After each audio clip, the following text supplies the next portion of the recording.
문재인 대통령께서는 취임식 말씀을 통해 나라를 나라답게 만들겠다고 하셨습니다. 이러한 기조는 외교 안보 분야에서도 마찬가지라고 생각합니다.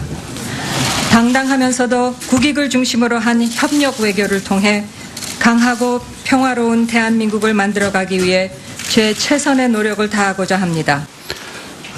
온 국민의 관심과 이목이 지금 집중이 되어 있습니다.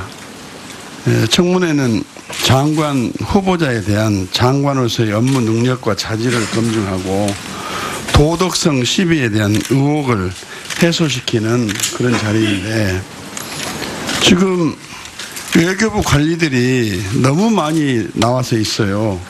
지금 후보자에 대한 능력과 자질, 도덕성 검증을 하는 이 시험 보는 시험장입니다. 시험장에 마치 사전 들고 와서 시험 보는 그런 격이 돼가지고, 이래가지고 무슨 장관에 대한 후보자에 대한 검증을 공정하고 엄정하게 할 것이라고 국민이 평가를 하겠습니까? 이러기 때문에 이게 지금 인사청문회에 대한 존속 여부에 대한 의견이 분분하고, 이 형식적인 이런 검증을 할 바에 인사청문을 뭐하러 하느냐, 이런 국민적 비난이 굉장히 커집니다. 그래서 원래 강경화 후보자님은 능력과 자질이 출중하다고 이미 언론에서 보도가 돼 있는데, 시험장에 사전이 필요 없어요. 사전 가져가서 시험 봐도 안 되고. 그렇기 때문에 최소한의 청문 보조 인력을 제외하고는 나머지 분들은 외교부에 돌아가서 직무를 수행하도록 해야지, 이게 지금 국민들이 볼 때에도 이 청문회를 어떻게 평가를 하겠습니까? 위원장님께서 적절한 조치가 좀 있어야 된다고 생각합니다. 예, 다음 이태규 의원님 의사진행 발언해 주시기 바랍니다. 네, 금방 존경하는 박주선 위원님 말씀대로 청문 지원팀 실무 인력을 뺀 전 외교부 직원들은 즉시 퇴장해서 본연의 직무를 수행하는 것이 맞다고 봅니다. 이 부분에 대해서는 위원님께서 명확하게 조치해 주시고, 저는 그 후보자가 제출한 자료를 토대로 증여세 탈루라든지 또 건강보험법 위반이라든지 또 말바꾸기라든지 여러 부분에 대해서 제가 문제 제기를 한 바가 있습니다. 그래서 이 부분에 대해서 후보자께서 그대로 인정하시고 재발 방지나 이런 부분들에 대해서 말씀을 하셨으면 됐을 텐데, 외교부를 통해서 주로 그 문제 제기에 대해서 법적으로 하자가 없다, 아무런 문제가 없다, 뭐 이런 식으로 해명을 하시고 반박을 하시기 때문에 오늘 이 자리를 통해서 사실관계를 확인을 하고자 합니다. 일단 후보자와 후보자 가족 실정법 위반 사항에 대해서 제가 후보자한테 받은 자료에 근거해서만 5가지 정도의 지적사항이 나왔습니다. 아마 역대 고위공직자 장관 후보자 중에서 이렇게 실정법 위반에 대한 논란이 있었던 후보는 굉장히 찾기 어렵지 않았나, 이렇게 생각이 듭니다. 그 부분에 대해서 어떻게 생각하세요? 네, 존경하는 이태규 의원님 지적에 대해서 그 위장 전입 문제, 그리고 세금 체납 문제에 대해서는 저희가 깊이 반성하고 사과를 드립니다. 그렇지만 나머지 부분, 부동산 투기라든가 뭐 논문 표절 문제라든가 이것은 전혀 사실이 아니라는 점을 말씀드리고 싶습니다. 부동산 투기나 논문 표절은 제가 말씀드린 적 없고요. 그러면 제가 일단 위장 전입에 대해서 조금 질문을 드려보겠습니다.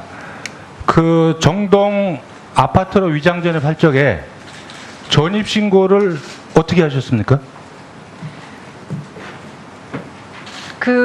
제가 조금 도움 말씀을 드릴게요. 그 후보자께서 거기 위장 전입해서 전입 신고를 동사무소에 하셨을 때 그 당시에 주민등록법 시행령에 따르면 그 전입 신고서의 전입지 세대주와 전 거주지 세대주의 확인을 받도록 되어 있습니다. 그러니까 그때 전입지에, 그러니까 정동 아파트의 세대주에 이름을 누구로 쓰셨습니까? 의원님, 이게 17년 전의 일이고 제가 그 17년의 대부분은 외국에서 생활을 한 관계로 그 당시에 그 기억이 굉장히 흐립니다. 그래서 제가 기억을 못하는 부분에 대해서는 좀 굉장히 죄송스럽게 생각합니다. 다만 제가 그 상황을 다시 회상을 했을 때 기억이 나는 게 저희 은사님께 의논드린 부분. 그다음에 그 은사님이 누구신가요? 이 아파트의 전세권자인 심치선 씨 맞습니까? 아닙니다. 저는 그러면 어쨌든 그 신고를 하셨기에 누구라고 썼을 겁니다. 왜냐하면 그 후보자와 후보자의 장녀께서 여기에 위장전입을 하신 다음에 한 달 후에 다시 후보자의 배우자와 나머지 가족들이 또 위장전입을 이쪽으로 합니다. 그렇기 때문에 두 차례에 걸쳐서 한 달 간격으로 전입신고를 해야 되기 때문에 전입신고서에 누가 여기에 전세권자나 이 세대를 관리하는 자가 누구인지 그거를 제가 볼 때는 후보자와 후보자 배우자께서는 알고 계셨을 거라고 생각이 들거든요. 이거를 모른다면, 왜냐면 이때 전입신고서에 세대주를 명기하지 않으면 전입신고가 안 되게끔 돼 있습니다. 그러니까 17년 이래서 모르겠다. 그러면 누가 사는지 소유주가 누군지 전혀 몰랐다. 그러면 후보자께서는 여기가 친척집이라고 또 말씀을 하셨어요. 그죠? 친척집은 아닙니다. 왜? 전입신고를 당신께서 하셨기 때문에. 그럼 후보자 배우자께서는 모르고 친척집이라고 말씀하신 게 아니고 허위로 거짓말로 친척집이라고 말씀을 하신 겁니다. 이 부분에 대해서 어떻게 생각하세요? 네, 저희 남편은 정말 모르고 그냥 그렇게 답을 드린 거고요. 제가 아니, 더 모르는 이상 게 아니고 여기가 친척집인지 아닌지는 알고 계셨을 거란 말이죠. 그러니까 친척집입니까 아닙니까? 이거를 배우자께서 모르실 수가 없습니다. 이걸 전입신고를 하셔야 하기 때문에 이 집이, 그럼 지금 17년 전의 일이기 때문에 그때 세대주가 기억이 안 난다고 치더라도 이 집이 친척집인지 아닌지는 알고 계셨다는 거죠. 그러니까 그렇게 해야지만 이야기가 되고, 그것까지 부정을 하시면 후보자께서 해명하신 논리나 어떤 근거는 전혀 성립될 수가 없습니다. 남편은 그야말로 아무것도 모르는 상황에서 그 당시에 이 전입은 제가 한 일이고요. 남편은 전혀 관여가 없었습니다. 아니 그러면 그럼 후보자께서 두 번에 걸쳐서 전입 신고를 하셨다는 얘기인데, 그런데 그때 세대주가 누군지를 모르신다는 것이 지금 17년 전 일이기 때문에 기억을 못 하신다. 그리고 친척집인데 남편이 모르고 한 얘기다. 근데 누군지 전혀 모른다. 저는 상식적으로 납득하기 어렵다고 생각이 듭니다. 그러니까 그 아시는 은사께서 이 집을 소개시켜주면서 이 집이 누구라고 아마 분명히 이야기를 해줬을 겁니다. 그 부분에 대해서 저는 국민들께 솔직하게 말씀을 해주시기 바랍니다. 저는 위장전입이요, 상황에 따라서 국민들께서 이해할 수 있는 범위도 있다고 생각합니다. 불가피한 측면이 있을 수도 있다고 생각이 듭니다. 그러나 그 부분에 대해서 말을 바꾸고 만약에 국민들이 납득하지 못하는 논리로 해명을 하시는 부분이 더 큰 문제라고 생각이 들거든요. 어떻게 전입자 그걸 거기에 세대주를 쓰지 않으면 전입신고를 할 수가 없는데 어떻게 그런 해명이 가능하느냐. 이 부분이 제가 상식선에서 이해할 수 없기 때문에 제가 이 질문을 드리는 겁니다. 말씀해 주시기 바랍니다. 네, 의원님, 정말 제 기억이 그렇게밖에 못 미치는 것에 대해서 정말 죄송스럽게 생각합니다. 저도 좀 더 기억이 났으면 좋겠습니다만 정말 기억이 나질 않습니다. 너무너무 죄송합니다. 그러면 이 정동 아파트가 그동안에 이화여고에 전학이나 입학하기 위한 그 조직적인 위장전입의 소재지로 쓰였다는 거는 이제 언론에 발표가 됐습니다. 그 당시에 모르셨습니까? 전혀 몰랐습니다. 이 아파트가 어떤 건지도, 그러니까 아파트 주소는 아셨겠네요. 그죠? 전입을 그렇게 했으니까 주소는 제가 그러니까 이 주소를 네. 그 은사께서 말씀하십니다. 이리로 전입을 해라, 전입을 하면 된다, 이렇게 해서 이제 알선을 해주신 거 아니겠습니까? 그런데 그 전입 신고를 동사무소 가서 하셔야 되잖아요, 후보자께서. 그러면 이 전입지, 이 내가 옮겨가는 이 새로운 전입지의 세대주나 이 세대를 전입지로 관리하는 분이 누구라고 쓰셔야 됩니다. 그분의 확인을 받으셔야 돼요, 도장을. 그러니까 도장을 받으셨는데 누구냐, 이걸 제가 여쭤보는 겁니다. 그리고 배우자께서 말씀하신 친척집이라고 하신 것은 명백하게 거짓말이다, 이 말씀을 제가 드리는 겁니다. 네, 너무너무 죄송합니다. 제가 학교를 지나다니면서 저기에 정동 아파트가 있구나 하면서 지나다녔지만 그래서 이 주소가 정동 아파트라는 거는 알았고, 그렇지만 거기에 누가 살고 있고 전세 세입자 관계가 어떻게 되는지에서 전혀 모르는 상황에서 일을 진행했는데요. 정말 그 세 부분에 대해서 전혀 기억이 나지 않는 거에 대해서 정말 죄송스럽게 생각합니다.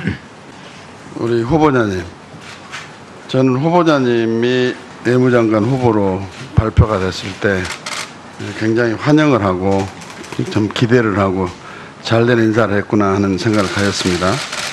근데 지금 여러 가지 갖가지 의혹이 제기되고 그러니까 개인적으로 좀 많이 안타까운 생각을 가지고 있는데, 이 국회에서의 공직 후보자에 대한 청문회의 목적은 공직 후보자의 능력과 자질을 검증해서 고위 공직자로서의 자격이 있느냐 하는 점과 공직자의 도덕성을 확인해 가지고 공직자에 대한 신뢰, 공직풍토의 신뢰 제고, 또 그리고 이 일반 국민에 대해서는 준법 정신을 함양하는 계기로 삼는데 그 목적이 있다고 평가를 합니다. 그렇게 동의하십니까? 네, 동의합니다. 네, 그렇다면 이런 인사청문회의 목적을 놓고 볼 때 양심적으로 후보자가 판단하고 답변해 주시길 바라는데, 각가지 제기된 의혹과 관련해서 뭐 해명 다시 물어보고 있습니다만, 본인은 외교부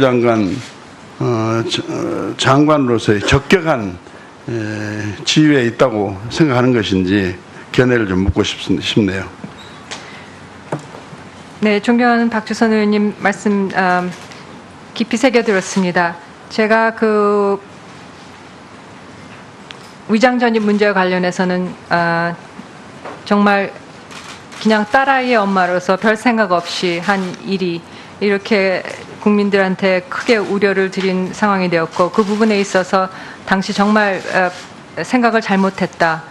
그리고 그 소명하는 과정에 있어서 정말 부족함이 많았다. 그리고 아직도 부족함이 있다 하는 것을 저도 계속 느끼고 있습니다만, 제가 기억이 거기밖에 닿지 않기 때문에 정말 더 이상 드릴 말씀이 없는 거에 대해서 정말 송구스럽게 생각합니다. 그래서 그 부분을 포함해서 그리고 제가 그런 어떤 저의 그런 도덕성의 그런 어떤 문제가 되는 부분을 포함해서 오늘 제가 답변 드리는 모든 것을 종합해서 판단해 주시기를 바랍니다. 문재인 대통령은 이 사드 문제와 관련해서 처음에는 사드 부대 설치를 반대를 하다가 또 국회 비준을 요구하다가 이제 또 후보 시절에는 차기 정부로 사드 문제의 결정을 넘겨라. 넘기면 이 문제를 외교적으로 해결할 보관을 가지고 있다. 이렇게 이야기를 하셨습니다. 근데 사드 문제를 외교적으로 해결할 보관이 뭔지에 대해서 문재인 대통령과 대화를 했거나 확인해 본 일이 있습니까? 아직 직접 뵙지 못하고 있습니다. 그러면 문재인 대통령의 보관을 국민에게 천명한 공약인데, 공약은 또 틀림없이 취임사에서도 이야기를 했는데, 외교장관으로서 그 보관이 뭔지도 모르고 여기 지금 청문회 나오시다 한다면 나중에 그 보관이 외교장관의 외교 방침하고 충돌이 됐을 때는 어떻게 할 겁니까? 네, 외교부 장관으로서는 그 외교부의 모든 역량, 그리고 제가 갖고 올 수 있는 그런 어떤 새로운 그 관찰이라든가 역량을 총정합해서 저희의 그 가장 그 최선의 조언을 드리는 게 저희가 외교부로서 할 일이라고 생각합니다. 하지만 마지막 결정은 대통령께서 내리시는 부분이라고 생각합니다. 지금 와서 보니까 말이죠, 사드 부대 창설과 관련해서 이미 발사대 2기와 레이더가 들어와 있고 통신 시설, 그다음에 요원들이 지금 가동이 지금 되고 있는 상황에서 발사대 4기가 추가로 도입이 돼가지고 아직 설치는 안 됐지만 도입 사실을 청와대에 보고 누락을 했다 해가지고 이걸 공개적으로 조사 지시를 하고 이 문제에 대해서 해당 장교를 지금 문책을 하고 그러면서 사드 배치와 관련해서는 전면적인 환경 영향 평가를 처음부터 다시 하라, 이런 취지로 지시가 내려간 걸 알고 계시죠? 네, 직원을 통해서 보고받았습니다. 그렇다면 원래 미국과 한국이 사드 배치와 관련된 합의가 이행되기가 어렵다. 다시 말해 연내에 사드 배치 완료를 한다는 합의 내용이 실천되기 어렵다. 그렇다면 미국 측 입장에서는 결국 한국이 사드 배치와 관련된 당초 합의를 파기한 것이 아니냐.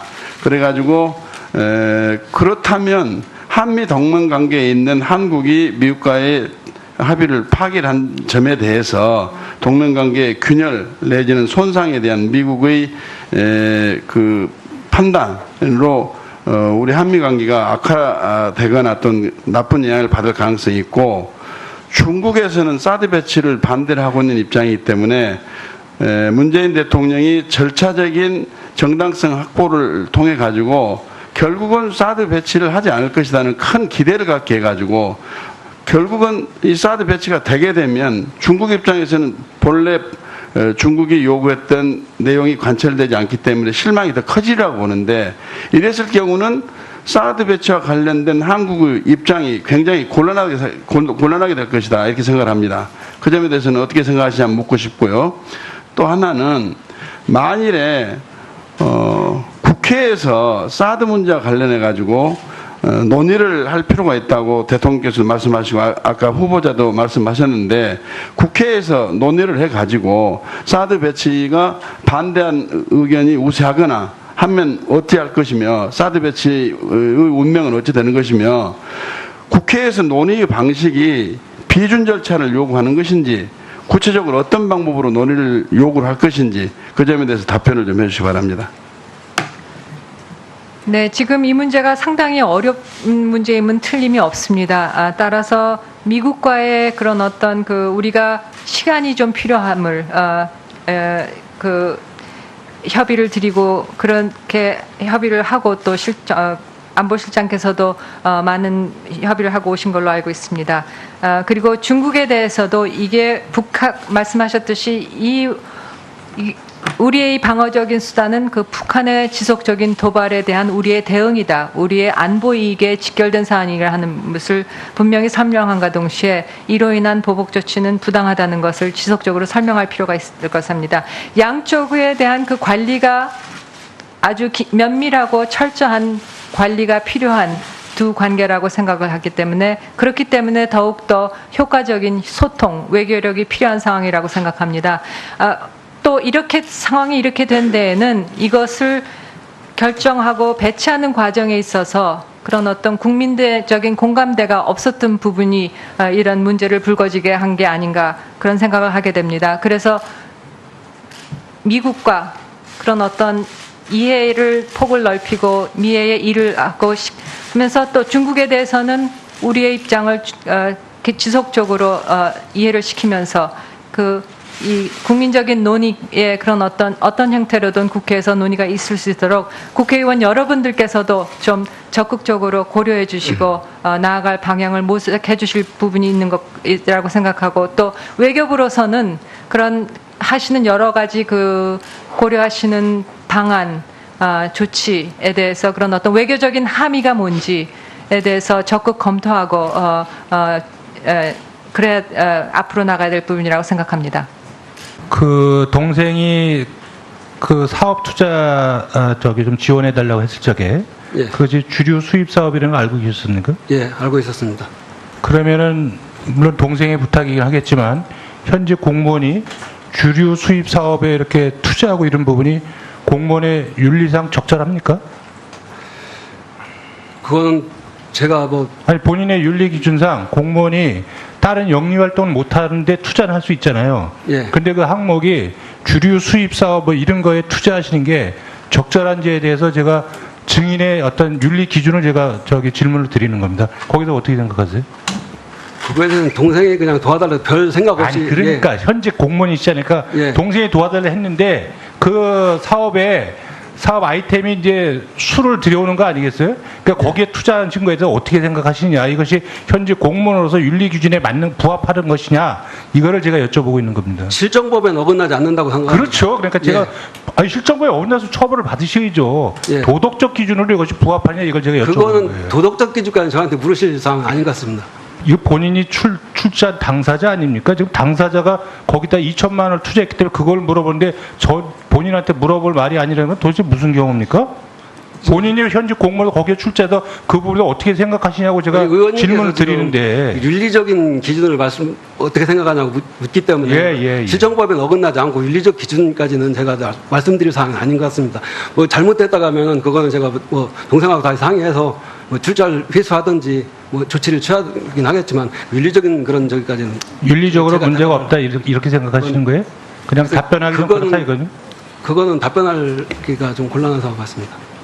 이게 제가 동생의 윤리 기준을 묻는 게 아니고 지금 증인의 윤리 기준을 제가 질문을 드리는 거기 때문에 본인이 답변할 사안이다 이거는 제가 볼 때는 그렇게 답변하시면 안 되고요. 좋습니다.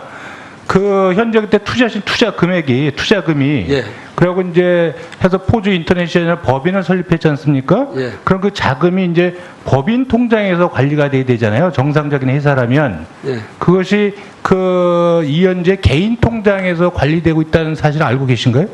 예, 알고 이번에 들었습니다. 알고 예. 있습니다. 그러면 그 법인 자금이 개인 통장으로 가서 관리되고 있는 것은 실적법상으로는 사실 횡령이죠. 어떻게 보면 그 부분에서 어떻게 생각하세요?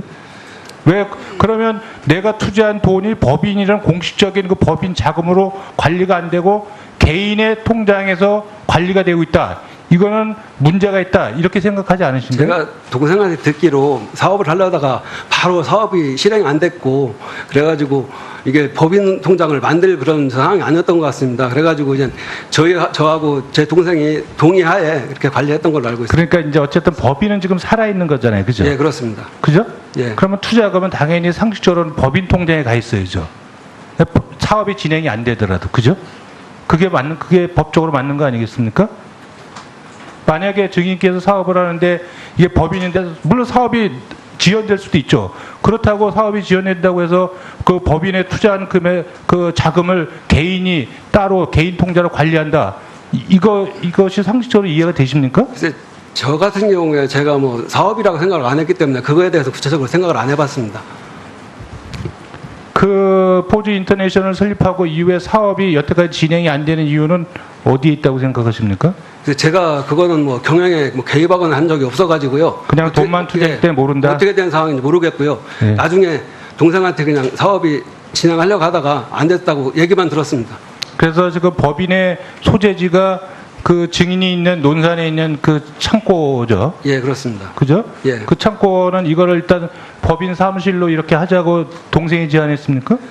그 사항은 이제 당초에 그 서울 주소를 했다가 주류 수입 면허를 받으려고 보니까 창고가 꼭 필요하답니다. 그렇다고 동생이 뭐 창고를 임대를 해야 되는데 어떻게 쓰면 좋겠냐. 형 그쪽에 뭐 혹시 창고를 좀 저렴하게 구할 데가 있냐 저한테 이제 물어봐가지고 제 고향 후배가 가지고 있는 창고입니다. 그래가지고 그 후배한테 부탁해서 제가 소개만 해줬습니다. 그렇게 된 겁니다.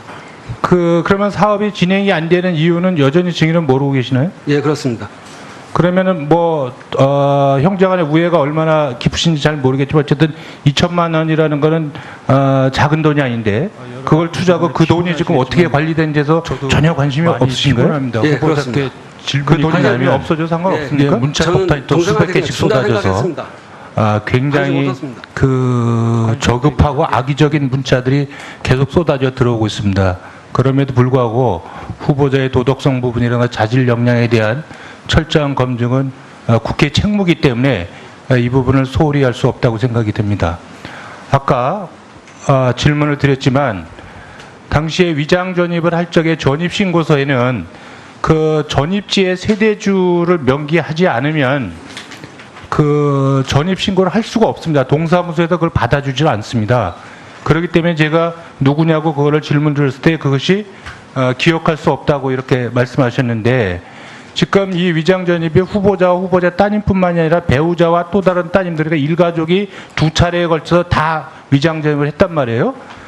그리고 은사가 이 주소를 이 정동 아파트를 알선해 줬다고 하는데 그럼에도 불구하고 여기에 이 아파트가 어떤지 누군지 전혀 모른다고 하는 부분이 상식적으로 국민들이 납득할 수 있겠는가? 납득할 수 있다고 생각하십니까?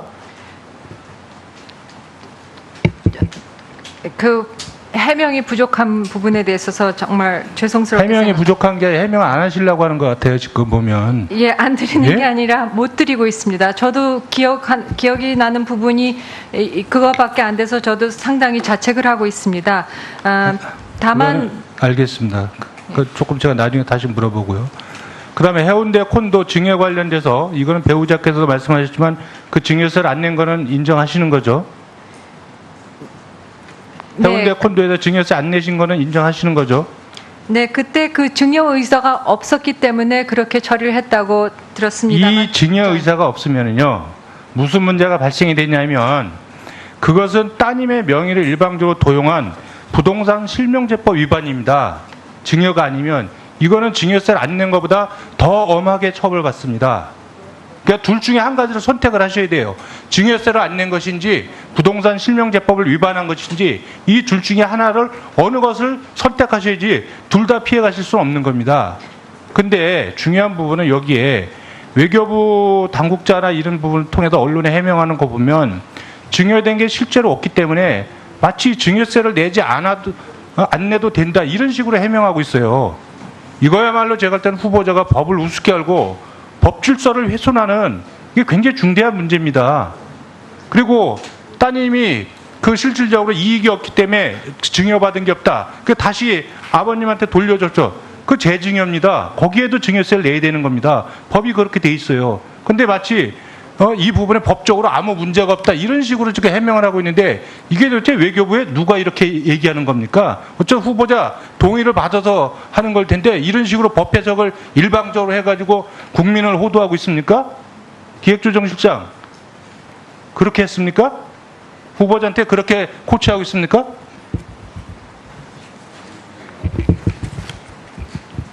그렇게 코치하고 계시냐고요. 건강보험 문제도 마찬가지입니다. 지금 자격에 아무 이상 없다고 이렇게 말씀하고 계시죠. 지금 후보자하고 따님하고 그 단독으로 가입자로 돼 계시죠. 현재 그렇습니다. 그렇죠. 네. 법적으로 문제가 없는데 왜 피부양자 자격에서 스스로 빠져나오셨습니까? 그러면 계속 유죄도 되는데 왜 그러면 피부양자 자격을 스스로 포기하셨습니까? 제가 남편이 거제도로 주소를 옮기고 나서는 제가 세대주로 되어 있습니다. 아니 그러니까 거기 계셔도 피부양자 자격을 계속해서 하실 수 있는데 법적으로 문제가 없으면 지금 후보자와 후보자 따님은요 건강보호법 제10조 자격의 상실 시기 등 제1항에 따님은 그 1항 2호 국적을 잃은 날의 다음 날 그다음에 후보자께서는 제3호 국내에 거주하지 아니하게 된 날의 다음 날 여기에 해당되기 때문에 피부양자 자격이 없습니다. 그리고 이 부분은 국민건강보호법 제2조 제3항에서 다시 한번 똑같이 확인하고 있습니다. 이것이 법의 기본입니다. 어떤 것도 이거에 우선해서 그 피부양자 자격이 있다고 주장할 수 없습니다. 이 피부양자 자격이 있다고 주장하는 법률적 근거가 이 건강보호법 위에 상위 개념이 어떤 게 있습니까? 누가 이렇게 유권 해석을 해줬습니까? 건강보호법 제10조 이거보다 유일한 헌법에 이런 규정이 있습니까? 네, 의원님 그 두 가지 지적하셔 주신 사항에서 말씀드린 대로 해운대 그 콘돔 관련해서는 저희가 부족한 부분이 있었던 점에 대해서 상당히 죄송스럽게 생각합니다. 저희가 그 법무사, 세무사의 검토를 거쳐서 시정할 부분이 있으면 시정하겠습니다. 그 건강보험 관련해서는 저희 남편이 세대주일 때는 남편의 그 세대주의 그 저희 딸아이가 외국 국적이지만은 그런 어떤 경제적인 능력이 없는 그런 의존자 입장에서 피부양자로 등록이 가능했다고 들었습니다.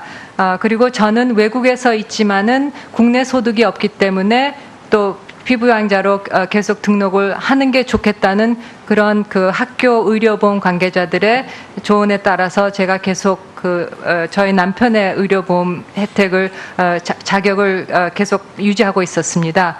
저희가 검토한 바에 의하면은 저희가 어긴 그런 어떤 법 규정은 건강보험 관련해서 없는 것으로 생각합니다만은 저희가 충분히 소명을 드리지 못한 부분에 대해서 죄송하게 생각합니다. 법률적으로 왜 문제가 없는지 주권 해석을 내려준 기관이 어딘지, 그 다음에 따님께서 말씀하신 그 부분은 건강보험 제109조의 그 외국인 특례 조항인데, 이거는 대한민국에 거주하는 외국인 근로자를 위한 그런 조항이지 국적을 포기하고 나서 다시 이걸 이용하라고 하는 맞는 법이 아닙니다. 그럼 명확하게 따님께서 예, 이태규 의원님 추가 질의 시간 드리도록 하겠습니다. 그때 질의해 주시기 바랍니다. 사드 문제와 관련해서 처음에는 사드 부대 설치를 반대를 하다가 또 국회 비준을 요구하다가 이제 또 후보 시절에는 차기 정부로 사드 문제 결정을 넘겨라. 넘기면 이 문제를 외교적으로 해결할 보관을 가지고 있다. 이렇게 이야기를 하셨습니다. 근데 사드 문제를 외교적으로 해결할 보관이 뭔지에 대해서 문재인 대통령과 대화를 했거나 확인해 본 일이 있습니까? 아직 직접 뵙지 못하고 있습니다. 그러면 문재인 대통령의 보관을 국민에게 천명한 공약인데, 공약은 또 틀림없이 취임사에서도 이야기를 했는데, 외교장관으로서 그 보관이 뭔지도 모르고 여기 지금 청문회 나오시다 한다면 나중에 그 보관이 외교장관의 외교 방침하고 충돌이 됐을 때는 어떻게 할 겁니까? 네, 외교부 장관으로서는 그 외교부의 모든 역량, 그리고 제가 갖고 올 수 있는 그런 어떤 새로운 그 관찰이라든가 역량을 총정합해서 저희의 그 가장 그 최선의 조언을 드리는 게 저희가 외교부로서 할 일이라고 생각합니다. 하지만 마지막 결정은 대통령께서 내리시는 부분이라고 생각합니다. 지금 와서 보니까 말이죠. 사드 부대 창설과 관련해서 이미 발사대 2기와 레이더가 들어와 있고 통신 시설, 그다음에 요원들이 지금 가동이 지금 되고 있는 상황에서 발사대 4기가 추가로 도입이 돼가지고 아직 설치는 안 됐지만 도입 사실을 청와대에 보고 누락을 했다 해가지고 이걸 공개적으로 조사 지시를 하고 이 문제에 대해서 해당 장교를 지금 문책을 하고 그러면서 사드 배치와 관련해서는 전면적인 환경 영향 평가를 처음부터 다시 하라 이런 취지로 지시가 내려간 걸 알고 계시죠? 네, 직원을 통해서 보고받았습니다. 그렇다면 원래 미국과 한국이 사드 배치와 관련된 합의가 이행되기가 어렵다. 다시 말해 연내에 사드 배치 완료를 한다는 합의 내용이 실천되기 어렵다. 그렇다면 미국 측 입장에서는 결국 한국이 사드 배치와 관련된 당초 합의를 파기한 것이 아니냐. 그래가지고 그렇다면 한미 동맹 관계에 있는 한국이 미국과의 합의를 파기한 점에 대해서 동맹관계의 균열 내지는 손상에 대한 미국의 그 판단으로 우리 한미 관계가 악화되거나 어떤 나쁜 영향을 받을 가능성이 있고 중국에서는 사드 배치를 반대를 하고 있는 입장이기 때문에 문재인 대통령이 절차적인 말로 친척집이라고 말씀을 하신 겁니다. 이 부분에 대해서 어떻게 생각하세요? 네, 저희 남편은 정말 모르고 그냥 그렇게 답을 드린 거고요. 제가 아니, 더 모르는 이상 게 아니고 여기가 친척집인지 아닌지는 알고 계셨을 거란 말이죠. 그러니까 친척집입니까 아닙니까? 이거를 배우자께서 모르실 수가 없습니다. 이걸 전입신고를 하셔야 하기 때문에 이 집이 그럼 지금 17년 전의 일이기 때문에 그때 세대주가 기억이 안 난다고 치더라도 이 집이 친척집인지 아닌지는 알고 계셨다는 거죠. 그러니까 그렇게 해야지만 이야기가 되고 그것까지 부정을 하시면 후보자께서 해명하신 논리나 어떤 근거는 전혀 성립될 수가 없습니다. 남편은 그야말로 아무것도 모르는 상황에서 그 당시에 이 전입은 제가 한 일이고요. 남편은 전혀 관여가 없었습니다. 아니 그러면 그럼 후보자께서 두 번에 걸쳐서 전입 신고를 하셨다는 얘기인데, 근데 그때 세대주가 누군지를 모르신다는 것이 지금 17년 전 일이기 때문에 기억을 못 하신다. 그리고 친척집인데 남편이 모르고 한 얘기다. 근데 누군지 전혀 모른다. 저는 상식적으로 납득하기 어렵다고 생각이 듭니다. 그러니까 그 아시는 은사께서 이 집을 소개시켜주면서 이 집이 누구라고 아마 분명히 이야기를 해줬을 겁니다. 그 부분에 대해서 저는 국민들께 솔직하게 말씀을 해주시기 바랍니다. 저는 위장 전입이요. 상황에 따라서 국민들께서 이해할 수 있는 범위도 있다고 생각합니다. 불가피한 측면이 있을 수도 있다고 생각이 듭니다. 그러나 그 부분에 대해서 말을 바꾸고 만약에 국민들이 납득하지 못하는 논리로 해명을 하시는 부분이 더 큰 문제라고 생각이 들거든요. 어떻게 전입자 그걸 거기에 세대주를 쓰지 않으면 전입신고를 할 수가 없는데 어떻게 그런 해명이 가능하느냐. 이 부분이 제가 상식선에서 이해할 수 없기 때문에 제가 이 질문을 드리는 겁니다. 말씀해 주시기 바랍니다. 네, 의원님, 정말 제 기억이 그렇게밖에 못 미치는 것에 대해서 정말 죄송스럽게 생각합니다. 저도 좀 더 기억이 났으면 좋겠습니다만 정말 기억이 나질 않습니다. 너무너무 죄송합니다. 그러면 이 정동 아파트가 그동안에 이화여고에 전학이나 입학하기 위한 그 조직적인 위장 전입의 소재지로 쓰였다는 거는 이제 언론에 발표가 됐습니다. 그 당시에 모르셨습니까? 전혀 몰랐습니다. 이 아파트가 어떤 건지도 그러니까 아파트 주소는 아셨겠네요, 그죠? 전입을 그렇게 했으니까 주소는 제가 그러니까 이 주소를 네. 그 은사께서 말씀하십니다. 이리로 저기 전입을 해라, 전입을 하면 된다 이렇게 해서 이제 알선을 해주신 거 아니겠습니까? 그런데 그 전입 신고를 동사무소 가서 하셔야 되잖아요, 후보자께서. 그러면 이 전입지, 이 내가 옮겨가는 이 새로운 전입지의 세대주나 이 세대를 전입지로 관리하는 분이 누구라고 쓰셔야 됩니다. 그분의 확인을 받으셔야 돼요, 도장을. 그러니까 도장을 받으셨는데 누구냐 이걸 근거에서만 5가지 정도의 지적사항이 나왔습니다. 아마 역대 고위공직자 장관 후보자 중에서 이렇게 실정법 위반에 대한 논란이 있어도 후보는 굉장히 찾기 어렵지 않았나 이렇게 생각이 듭니다. 그 부분에 대해서 어떻게 생각하세요? 네, 존경하는 이태기 의원님 지적에 대해서 그 위장 전입 문제 그리고 세금 체납 문제에 대해서는 저희가 깊이 반성하고 사과를 드립니다. 그렇지만 나머지 부분 부동산 투기라든가 뭐 논문 표절 문제라든가 이것은 전혀 사실이 아니라는 점을 말씀드리고 싶습니다. 부동산 투기나 논문 표절은 제가 말씀드린 적 없고요. 그러면 제가 일단 위장 전입에 대해서 조금 질문을 드려보겠습니다. 그 정동 아파트로 위장 전입할 적에 전입 신고를 어떻게 하셨습니까?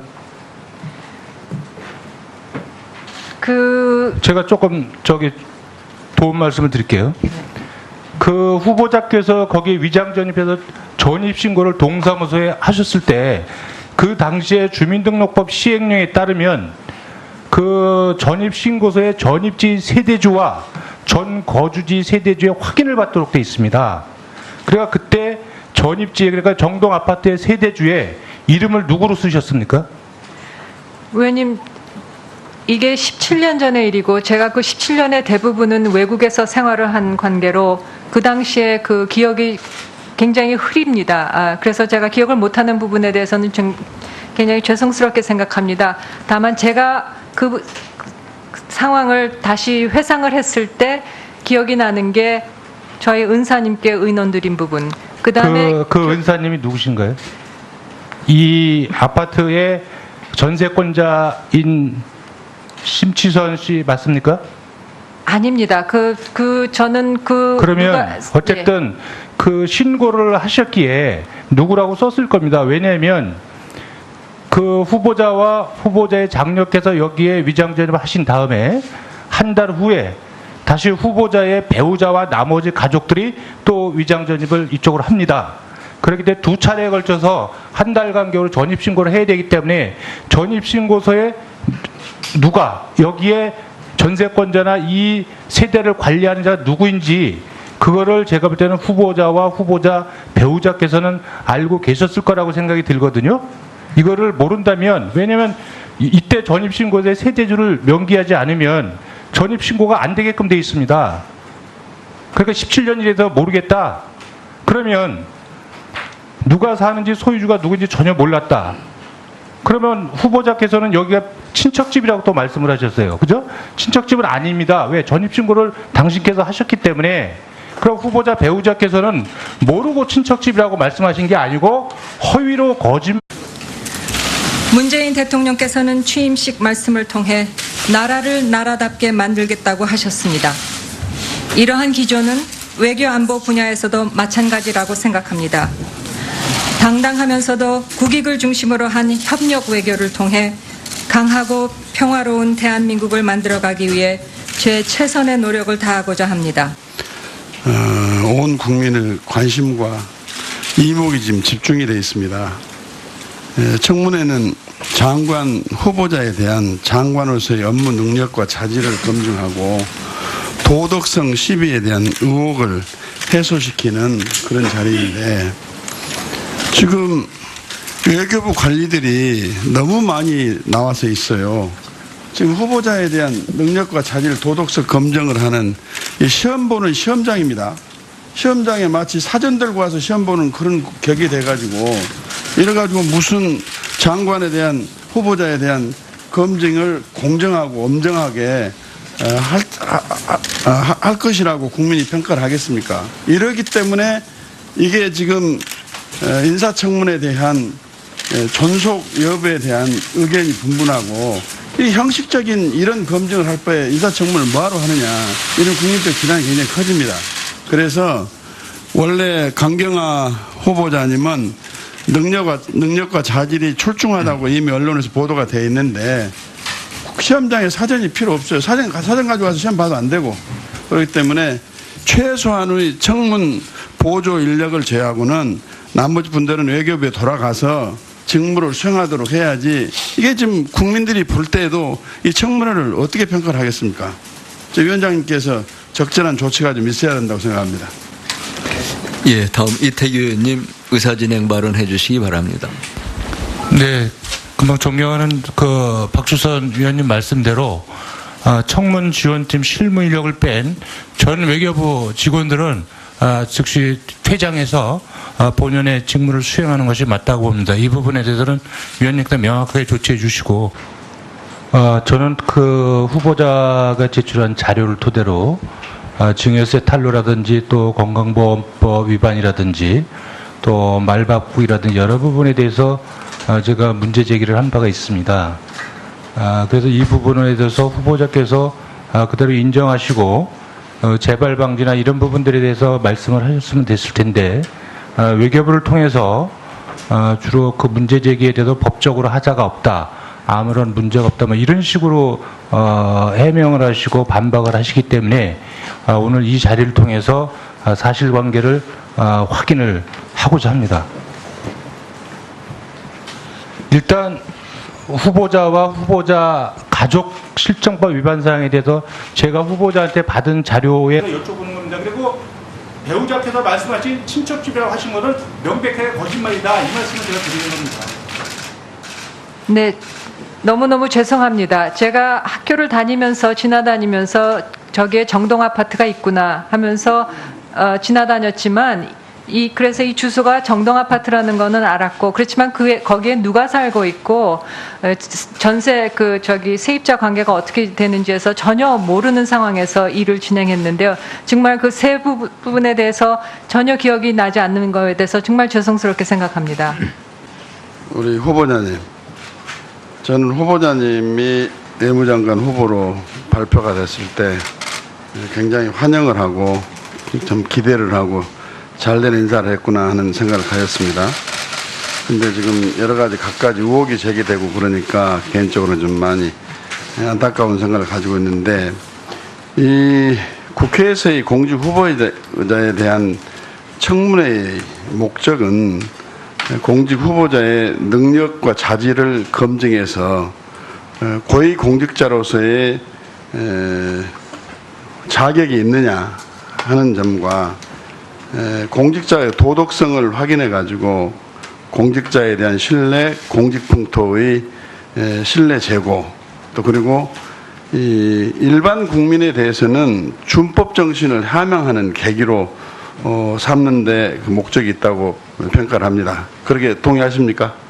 네, 동의합니다. 네, 그렇다면 이런 인사청문회의 목적을 놓고 볼 때 양심적으로 후보자가 판단하고 답변해 주시길 바라는데, 각가지 제기된 의혹과 관련해서 뭐 해명 다시 물어보고 있습니다만, 본인은 외교부 장관 장관으로서의 적격한 지위에 있다고 생각하는 것인지 견해를 좀 묻고 싶네요. 네, 존경하는 박주선 의원님 말씀 깊이 새겨 들었습니다. 제가 그 위장 전입 문제와 관련해서는 정말 그냥 딸아이의 엄마로서 별 생각 없이 한 일이 이렇게 국민들한테 크게 우려를 드린 상황이 되었고, 그 부분에 있어서 당시 정말 생각을 잘못했다. 그리고 그 소명하는 과정에 있어서 정말 부족함이 많았다. 그리고 아직도 부족함이 있다 하는 것을 저도 계속 느끼고 있습니다만, 제가 기억이 거기밖에 닿지 않기 때문에 정말 더 이상 드릴 말씀이 없는 거에 대해서 정말 송구스럽게 생각합니다. 그래서 그 부분을 포함해서 그리고 제가 그런 어떤 저의 그런 도덕성의 그런 어떤 문제가 되는 부분을 포함해서 오늘 제가 답변 드리는 모든 것을 종합해서 판단해 주시기를 바랍니다. 문재인 대통령은 이